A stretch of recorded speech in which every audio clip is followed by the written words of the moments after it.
gentlemen. That's how the lifers in Pharaoh's army addressed us young troopers long ago.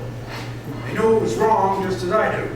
But they preferred it as one more way to remind us that the world we were entering was real and sharp-edged and anything but that world of good grammar and sweet dreams that we'd known in school. So, young ladies and young gentlemen, less young now, but still ladies and gentlemen, I hope. I'm flattered by the invitation to be asked to speak to you as a testament of faith that I treasure. It's also an imposition as I fish around after all the speeches and all the occasions and all the years for new words to say what amounts more or less to the same old thing. I accept your trust that I will search for those words. I am less sanguine about the outcome of the search. Anyway, welcome back. And now you know the big secret. We tried to tell you while you were here, but you know how you were. We tried to tell you that what's ugly about this grumpy old place is ugly out there. Pride, they call arrogance. Discipline, brutality. And resolve, obsession. And accountability, chicken shit. And on and on. I tried to tell you that what's good about this persnickety old place you can't find out there. Honor, as we see it, as Stonewall saw it, as old Marshall saw it, the civilians don't practice or even conceive. And the shared adversity that we call camaraderie, as you endured it here, the civilians consider a naive fiction. Not the adversity so much, but the notion of taking on part of another guy's load. Civilians, God love them and God forgive them, they do charity, but they don't do pain. You learned here what honor costs, and to bear that cost with your brother rats. You learned here a utopian disposition that's wholly at odds with what you stumbled across out there. In this silly old place, you learned to live an ideal, by which I mean risk an ideal by practicing it. And likely learned to curse it often enough. Idealism hurts. You knew that before you left. You learned how easily an ideal tarnishes.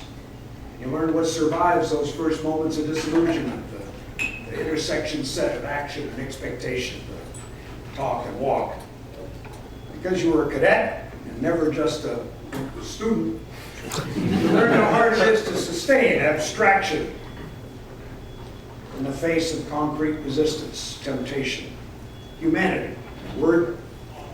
I said once in ring figure a long time ago, cadets keep reminding me of it, honor to be great and human to be small. The temptation of the human is ferocious, as you now know if you didn't before, and persistent, and overwhelming, and insidious. And to refuse that temptation earns you the worst word civilians can throw, inhuman. In a sense, it's easy to sustain honor around here, walking the same ground as Chesty and Lemuel Shepard and Stonewall, here in front of the graves of the doomed youth who made that first road march up to Newmarket, here under Virginia morning, here surrounded by your BRs in a uniform the very buttons of which remind you of your responsibility, and that long gray line that you're still part of. Out there, none of that. Out there, hustlers and sharks and scribes and Pharisees, bondage, shame, and frustration. Precious few to shoulder the load. Even a wife, a husband, a lover can't always be made to understand. Here, together tonight, with your VRs, no need for words. So I run through my repertoire of instructive fables from back when, from war and peace, from service, endurance. And I wonder what I haven't said to you already that you haven't seen on your own. What an old burnout can have left to tell you that can justify taking even these 15 minutes of your time. The time, by the way, not of cadets any longer, but of men and women, adults, professionals whose knowledge of that so-called real world out there is immediate and profound and superior to mine these days. Last fall, two cadets stumbled into my office, upperclassmen, to punch out a French 201, dropped the course. So I signed the form. VMI got a lot of forms.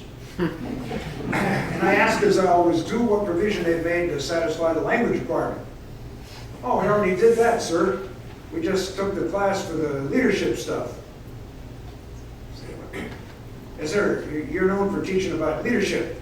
Well, we just didn't know we'd have to learn a bunch of the French stuff. The French stuff, young squirrels, is the leadership stuff. You can't learn a language in 3 lousy 50. I don't know if what I call good is any good. One day back in the year 2000, while I was still a front office puke, the dean of faculty, my suit asked me to deliver to the Board of Visitors a vision of what I hoped VMI would look like in 10 years. Passed out a single page at the board meeting. I said it'd be good if the post always looked as it does now, that is, then. Well, I missed the boat on that one. I said it'd be good if the core would not grow beyond what it is now, that is, then. Off that one too. I said it'd be good if the uniforms would stay the same as now, that is, then. I did not see those belt loops.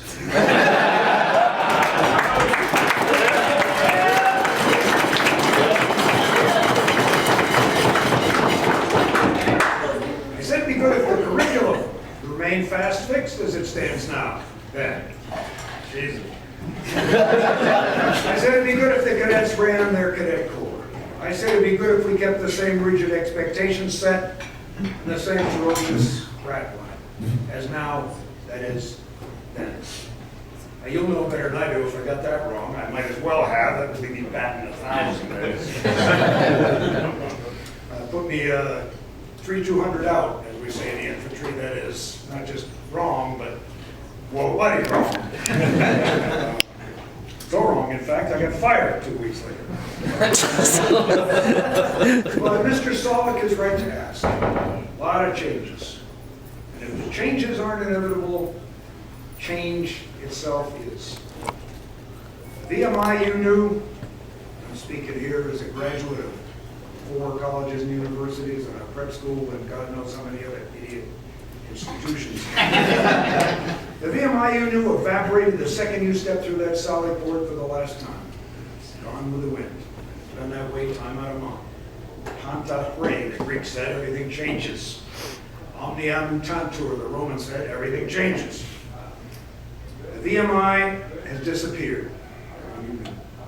But the VMI these kids now see is the same one you saw. It's a challenge tougher than anything they've known. And that's still true.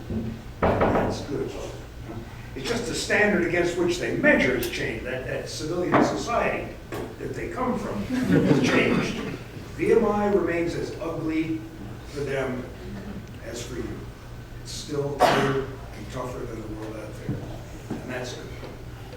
And they love it, and they hate it, just as you do. And that's good. And with luck, they'll come out as stiff-necked and proud as you did, and as far above the other kids from other schools in grit and fiber as you now know you are. That's good, too. I'm not fond of change, but I'll tell you one good that does come of it. Change reveals what's unchangeable. It exposes what remains unchanged, and it affirms what's changeless, and that's good. So what's left? After we slap belt loops on everything but the evening. We got 1,650 adolescents walled up in that mausoleum you call barracks. Come to this awful place for reasons few enough of them can articulate at the time. Vague notions of resistance or challenge or the tug they didn't get from mom and dad or teacher or coach or the other kids out there. And they surrender all those things that adolescents value. Clothing and hair, gesture, speech, and friends. The visible means by which we assert our identity when we're still young. These kids trade that. You traded that. For a blouse with buttons on it, say cadet. Denuded of all that extraneous junk, you're left with what's unaffected by its laws, what's unchangeable, changeless, that inner being that you call on now out in the world as you struggle for a place in it. VMI didn't instill it. You freighted it in with you. VMI just took away your toys and distractions and superficial affirmations.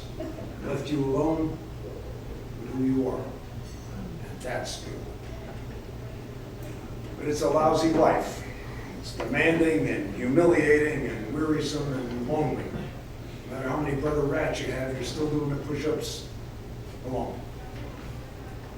And you're still alone to face that terrible choice of forswearing your honor or turning in your root. It's a lousy life. The one thing the whole Corps shares is that lousy as it gets, it just won't quit. That's it. How could anybody live on the same hill with such men and women and not share their life and faith?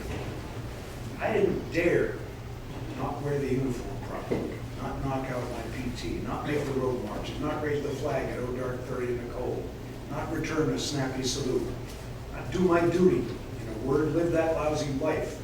In a word, keep that unforgiving faith. I didn't have the nerve, plain old vanilla nerve, to walk among you and not carry the same load. That's a lot of trouble. But in the end, that's good. You kept me alive. Young in a sense, honest as far as that goes, professional in ways the civilian world never asked me. Cadets from whom everything is taken, who have no liberty, no illusions, who are bound by honor, tempered by adversity, tend to see with clarity. They're conditioned by their culture to speak with clarity. Merciless clarity. And that's good, up to a point. One time I tried to deliver the same speech, a short one, I'll say in my defense, that I'd given the previous year to an Act Stars parade. Cadets sent me an e-gram. Hey, if I have to stand out there in the sun and listen, the least you can do is write up a different set of words for the occasion. And the guy was right. I just didn't think anybody was listening. The silly shit you did as cadets kept me off balance, awake, eternally astonished at what you could do to beguile idleness and fill the empty hour. I hadn't thought of at your age. But you rose, one by one, as a Corps, to moments that I characterize, and how stingy you were, as noble. Your youth, your astonishing maturity, your idiocy and your uncommon good sense, innocence and your occasional cruelty, your idealism and sometimes vulgarity, your faith in this unfathomable place in us. Young ladies and young gentlemen, if you'll let me call you that one last time, I got a life of memories I wouldn't trade. Good and bad, but rich in either case. I am still sore that the cheerleader don't be the week of the prom. The richest of these memories, despite war and humiliation and the shipwreck of a small existence, they will chisel on that stone for me at Arlington. Later rather than sooner, I hope. Sergeant Major, Special Forces, Professor, VMI. I don't ask any better. I used to set out on the lecturns when, as dean, I addressed perspectives. My Master Parachutist badge, and my Combat Infantry badge, and my Phi Beta Kappa key. Evidence, I told the wannabes, of a life as I fancied a guy ought to live it. Thought and action. Time, set beside of my VMI ring. It's honorary for me. It's a gift for me. It'll never be real, only symbolic. Those kids, I said to them, and I say again to you now, have something I cannot, the real thing. Earned and paid for with the best years of your young lives. Trusted to this grouchy old institute, wagered against what VMI had to offer. And I envy you that, even after my life. I hope you'll take that envy as a tribute. You, and know what the old place still stands for. Well, all right then. Enjoy the renewed company of one another this evening, because Monday, you're back out there with them. Civilians. Watch your six. That's where it'll come from.